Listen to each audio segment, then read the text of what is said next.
With two new home sales reports out today, that of course would be for October and November, thanks to the government shutdown. We have Jeff Taylor. He's a managing partner at Digital Risk. Jeff, thanks for being here with us. Thank you for having me. So Jeff, a lot of people are wondering, we're coming up to a big Fed decision in December, and then of course in January. So is it time to lock in a mortgage rate before the Fed does announce a taper?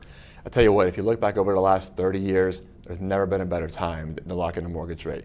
Besides the last 3 years, mortgage rates are at all-time low, so if you can afford to get into a new house right now or a house, it's a perfect time. Do you think a lot of people can afford to lock in a rate, or if not, what are they doing to do so? Yeah, so there's a couple different options.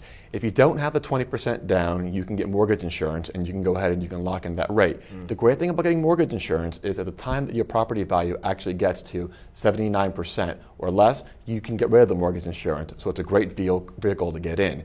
Now, if you look at the numbers right now, we're only seeing about 17% of Americans can afford the 20% down.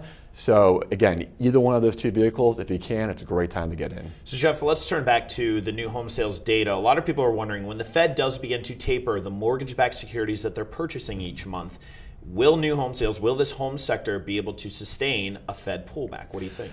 Well, first, let's take a look at it. We're only at 50% of the 2006 height as far as new home sales. So yes, it will be able to sustain it. But when the Fed does start pulling back, we're going to need the private sector to come back within capital to actually make up that difference. And when that happens, interest rates are definitely going to go up. So yes, can it sustain it? But again, if you can actually get in right now over the next 12 months, I think it's a great timing. So maybe we see a little dip in new home sales when those rates do end up going up. But you're saying all in all, we hold. So I think right now if we're up 50%, I think we could actually hold maybe up another 10% new home sales next year, just because how tight the inventory is right now, especially on the existing home sales. But again, it's a part where if you have a chance, you should want to get in now. Jeff, we'll keep an eye on it. Thanks so much for being with us. Thank you.